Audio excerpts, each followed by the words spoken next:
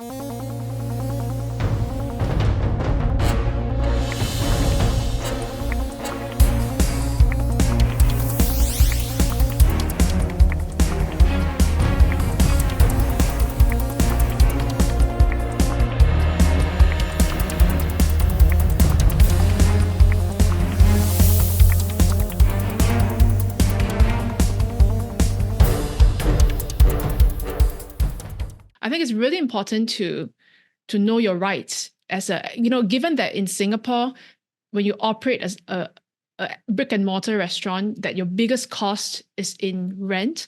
I think it is really important for us to know our rights as a tenant and business owner.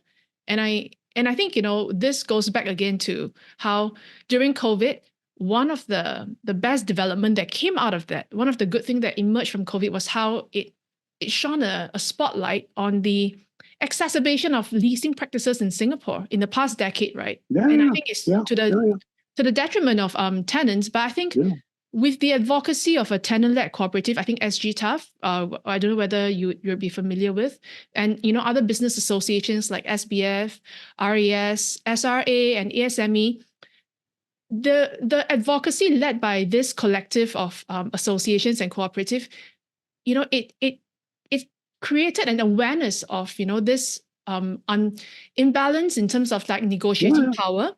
And because of that, the government passed into law the Lease Agreement for Retail Premise Act that mandates compliance for landlords of qualifying lease premises with this code of conduct.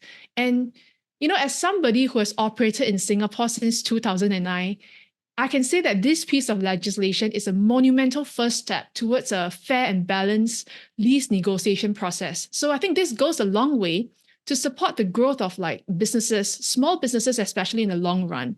And, it only recently kicked in on 1st of Feb this year. So it became mandatory. A lot of the big mall tenants have onboarded, but I think that, there's still a number of small companies, tenants and landlords that may not be aware of it. So this is something I feel really strongly about. I think we need to know what are our rights under this code of conduct now, because that changes a lot of things for us. I'll give you an example. I think you're spot on. Sorry, you're spot on. And not just for that, for a lot of things, because the abuse is just horrendous. And from a landlord point of view, they are so rude and shrewd.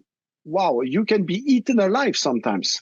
Sorry to interrupt. I mean, I think it's important, at the end of the day, the conduct, and spirit of negotiations has to be built on respect, and it has to be a very transparent, approach to it. But I think what's really important, like there are really a few important things that, developments, right, under this code of conduct, like even like, previously, I don't know whether your experience was, you had to pay the legal fees for of the landlords for drafting the lease agreement.